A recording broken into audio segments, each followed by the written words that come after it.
میں صرف خواجہ ظہیر سے جو انہوں نے ریفرینڈم 2004 اور ریفرینڈم 1984 والا کیا میں اس پہ بات کروں گا. خواجہ ظہیر صاحب کہہ رہے ہیں وہ بڑا جو شفاف ہوا ہے اور یہ ہوا ہے وہ ہوا ہے. تو ریفرینڈم کا خواجہ صاحب سے میرا ذاتی تعلق ہے. ڈی سی اسلام آباد بڑا عرصہ رہے ہیں ڈی سی اسلام آباد, اور مجھے بعد میں چلا کہ خواجہ کوثر ان کا بھائی ہے. خواجہ کوثر سے میری کراچی بڑی اچھی دوستی رہی ہے. وہ خواجہ کوثر میجر میں اس وقت آرمی میجر تھے اور وہ کراچی ایئرپورٹ میں میرے پاس بہت زیادہ آتے تھے, لیکن ہم دونوں ملتے رہے. اور خواجہ کوثر بھی چونکہ وہ بھائی تھا اس کا, خواجہ ظہیر کا سیالکوٹ سے رہنے والا تھا, لیکن خواجہ ظہیر سے بڑا اچھا تعلق رہا. اور ڈڈلی آنسٹ آدمی تھا, بڑا سمپل زندگی اس نے گزاری ہے. اور ڈی سی 4 سال میں اسلام آباد ایئرپورٹ پہ رہا تو مجھے ملنے کا اکثر اوقات ملنے کا ٹائم ملتا تھا. وہ ڈی سی اسلام آباد ہو کے باہر کھڑا ہو کے بچوں کو ریسیو کرتا تھا اور میرے پسندیدہ افسروں میں شامل ہے. تو وہ 84 کے ریفرینڈم میں بتا رہا تھا, لیکن 84 کے ریفرینڈم میں میں نے بھی حصہ لیا تھا. میں ایڈمن آفس میں تھا اس وقت, اور اے ایس ایف کے جتنے بھی ملازمین تھے اور جتنے بھی ان کے فیملی ممبر تھے سب کی ہم نے ڈیٹیل لی. اور ڈیٹیل لے کے یقین کرے وہ اس میں ساری کئی دن رات بیٹھے رہے, وہ ٹک کرتے رہے, یس کرتے رہے, ٹک کو یس کرتے رہے.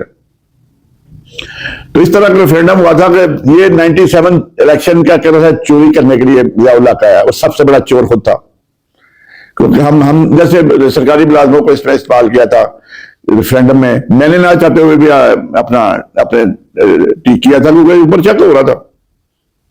اور وہاں ایک آدمی نے نو کر دیا بھائی, کیونکہ ہاں جو فیملی کے تھے ان کے تو ہم نے خود ہی ٹک کر لیے ریفرینڈم میں, اور ایک بندے نے نو کر دیا.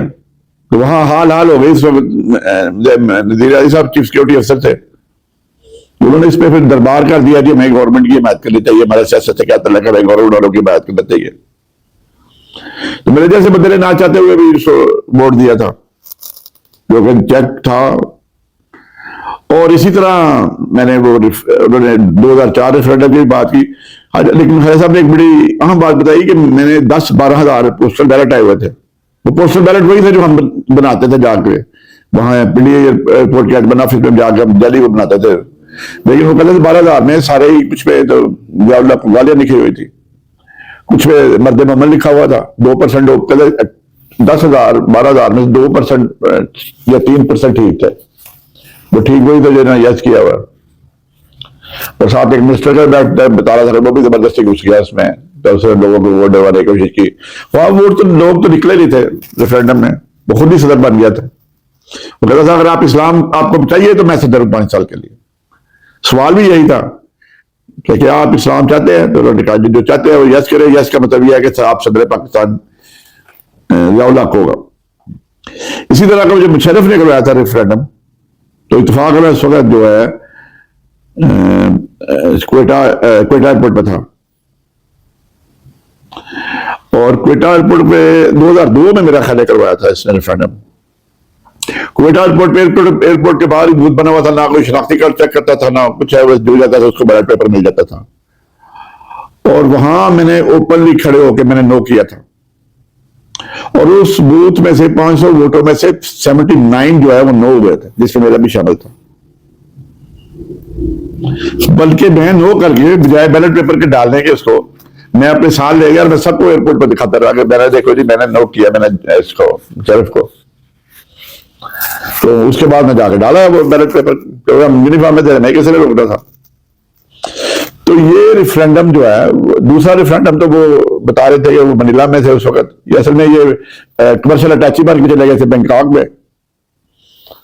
تو اس کے بعد پھر خواجہ صاحب سے ملاقات ہوئی, ایک دفعہ ٹیلی فون پہ بات ہوئی تھی میری, تو میں اس وقت بابڈا میں تھا اور میری سیلری کا کوئی مسئلہ بن رہا تھا, اور یہ special adviser to prime minister تھے. تو میں نے ان کا نمبر لیا, نمبر لے کے میں نے کہا جی میں آپ سے بات کرنا چاہتا ہوں, ملنا چاہتا ہوں. تو انہوں نے کہا یار ملاقات مشکل ہے, تو یہ میرا موبائل نمبر ہے, اس پہ مجھے میسج کر. تو میں نے میسج کیا, تو انہوں نے مجھے کہا جی کل آپ سیکٹری واٹر اینڈ پاور سے جا کے مل لینا. تو سیکٹری واٹر اینڈ پاور کو ملنے گیا, تو میرے پرانے جاننے والے تھے, تو وہ خود مجھے رہا تھا کہ یار یہ گوڈ سرفراز قریشی تو ایف آئی اے کا تھا, یہ وابڈا میں کدھر آ گیا. تو خیر انہوں نے میرا فوری طور پہ کام کر دیا، سیلریز میری ریلیز ہو گئی. لیکن آج میں کبھی سما ٹی وی کو تو میں پسند ہی نہیں نہ کرتا، لیکن میں نے اس کا پورا انٹرویو خواجہ ظہیر الدین صاحب کا بڑا سنا، کیونکہ اس میں جس دور کی وہ ڈی سی اسلام آباد سے بات کر رہے تھے وہ دور میں نے دیکھا ہوا تھا. اور خواجہ ظہیر صاحب کی ریکمنڈیشن پہ میرے والد صاحب کو، میرے بھائیوں کو، میں ان کی ریکمنڈیشن اسپیل کوئی حساب سے اس وقت ڈی سی سیال روڈ سے تو عام لائسنس جو ہے نا، میں نے اپنے علاوہ سارے بھائیوں کا بنوا دیا، بھائی کا بھی بنوا دیا تھا. اللہ تعالیٰ میری رحمت کرے. خواجہ ظہیر الدین صاحب کی سفارش پہ بنے تھے اور ڈی سی اسماعیل قریشی تھے، انہوں نے اس کو چٹ لکھ کے دی، وہ چٹ میں نے اسماعیل قریشی کو دی تو اس سے فوری طور پہ لائسنس بنا دی. تو اللہ تعالیٰ نے نبی بردے صحت والی زندگی دے. اور ان کی اس فیملی سے میرا تعلق بڑا ہے، اسی فیملی سے یہ بردر لال تھے خواجہ ظہیر صاحب، شہرام شریف صاحب کے. تو مجھے وہ بھی نہیں پتا تھا. تو شہرام شریف صاحب کو بھی اللہ تعالیٰ کی رحمت کرے، انہیں دانت میں کینسر ہو گیا تھا، اس پہ ڈیتھ ہو گئی ان کی. تو انہوں نے، میں خواجہ ظہیر صاحب کی تعریف کر رہا تھا ان کے سامنے، میں نے کہا بڑا اچھا بندہ ہے، بڑا اپریٹ آدمی ہے. تو مجھے کہتا تمہیں پتا کون ہے وہ؟ میں نے کہا میں جانتا ہوں خواجہ ظہیر صاحب سے سیالکوٹ کے. کہتا میرے ساتھ کیا رشتہ ہے اس کا؟ میں نے کہا جی مجھے نہیں پتا. تو کہتے میرا تو سالہ ہے وہ، بدل لا وہ. میں نے کہا جی اس فیملی سے تو میرا تعلق ہے، میرا کوثر سے بڑا تعلق رہا ہے. کوثر کی بیچاری کی بیوی باہر تھی، اس سے بھی کافی عرصہ پہلے بات ہوئی تھی. ایک دن میں کیپٹن کراچی ایئرپورٹ پہ کیپٹن شبیر صاحب سے، گلریز صاحب سے، وہ کوثر کے ساتھ آتے تھے، وہ بعد میں کرنل بن کے ریٹائرڈ ہوئے. یہ 3-4 فوجی افسر سے ہمارا بڑی دوستی تھی ہماری. میرے جب ڈیوٹی ہوتی تھی تو آ جاتے تھے ایئرپورٹ پہ، اور ان کو بس ہم گپ شپ کرتے، کھانا چنا اکٹھے کھا لیتے، چائے پی لیتے. تو لیکن یہ بڑی دیر بعد پتا چلا کہ آپس میں رشتے داری ہے. ان کا ایک کزن تھا سہیل جنگ، انسپیکٹر تھا FIA میں کراچی، وہ بھی سنا باہر چلا گیا. لیکن آج وہ بھی ان کا کزن تھا میجر کوثر کا، خواجہ ظہیر کا بھی ہوگا. تو آج یہ بڑی پرانی یادیں تازہ ہو گئی خواجہ ظہیر صاحب کا انٹرویو سن کے. ان شاء اللہ تعالیٰ تو اسلام آباد میں رہائش ہے، لاہور ان کی رہائش ہے، سیالکوٹ میں تو نہیں ہوگی. تو خواجہ صاحب کو ملنے کی کوشش کروں گا، کہ مدبر آدمی ہو چکے ہیں اور بڑا زیرک انسان تھے، اور ڈیڈلی آنسٹ آدمی تھے. میں نے صحیح اگر کوئی ڈیڈلی آنسٹ بندہ دیکھا ہے تو خواجہ ظہیر دیکھا تھا. DC رہ گئے اپنے آپ کو بڑی، اس نے سادگی کے ساتھ زندگی گزاری. DC اسلام آباد تھا، پورا اسلام آباد اس کے پاس تھا. تو خواجہ صاحب یہ ہمیں 24 نومبر کے ساتھ آج آپ دونوں ریفرنڈم کا پوسٹ مارٹم کر دیا ہے. دونوں ریفرنڈم دادری زدہ تھے اور مہا دادری زدہ تھے. تو یہ صورتحال ہے. یہ جرنیل جو ہے ریفرنڈم کر کے اپنے آپ کو جو بن جاتے ہیں مارشل ایڈمنسٹریٹر، اپنے اقتدار کو دعا بختے ہیں، کہ وہ جب یہ حکومت میں آ جاتے ہیں تو ان کو جانے کا تو دل ہی نہیں کرتا.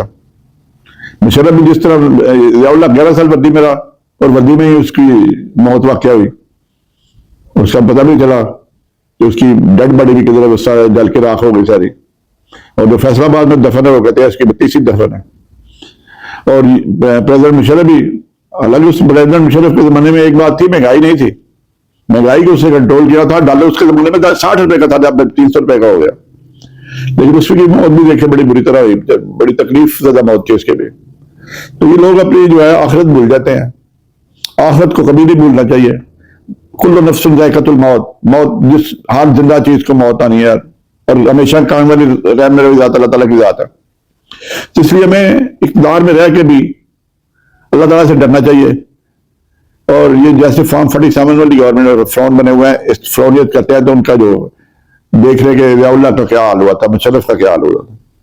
تو خاتم ذات اسی کے ساتھ میں آپ سے اجازت چاہتا ہوں. انشاءاللہ تعالیٰ کسی نئے موضوع کے ساتھ پھر بات ہوگی. دعا میں یاد رکھے، جد و نوا کا خیال رکھے. السلام علیکم ورحمۃ اللہ وبرکاتہ.